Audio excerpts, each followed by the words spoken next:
حسان بن ثابت جب تک میں محمد کی تعریف کرتا رہتا ہے جبریل امین اس کی پیٹھ پہ پیچھے کھڑے ہوتے ہیں، جبریل اس کی مدد کرتا ہے۔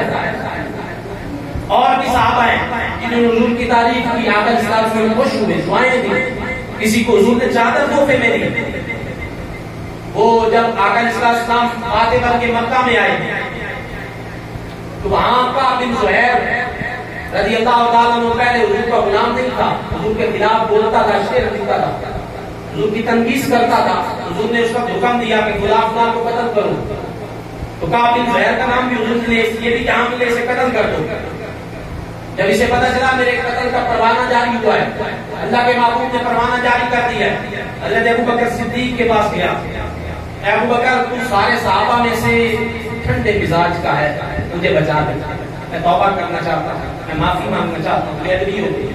یہ کعب بن زہیر حضرت صدیق اکبر رضی اللہ تعالیٰ عنہ کی پناہ میں آیا، حضرت سیدنا صدیق اکبر رضی اللہ تعالیٰ عنہ چھپا کے حضور کی بارگاہ میں لیا۔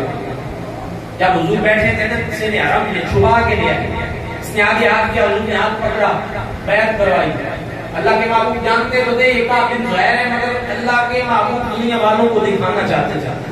دنیا والوں کو دکھانا چاہتے تھے جو سچے دل سے توبہ کر کے ہماری غلامی میں آ جائے، ہم اس کے پچھلے سارے معاف کر دیتے ہیں، سارے معاف ہو گئے۔ کعب بن زہیر نے پردہ ہٹایا، کعب بن زہیر نے کہا، فوراً اس نے کہا یا رسول اللہ میں نے آپ کی تعریف کر لی ہے، اور اس نے تعریف پتہ نہیں کتنی خوبصورت کی، اس نے کہا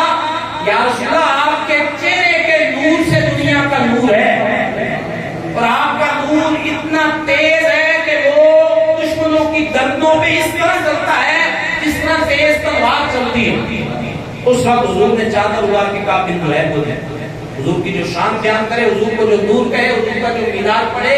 اللہ کے محبوب خوش ہوتے ہیں، دعائیں دیتے ہیں، حضور دعا دے رہے تھے۔ آقا علیہ السلام رب تعالیٰ نے یہ صحابہ نے نور کہا، حضور کا میلاد بھی کرا۔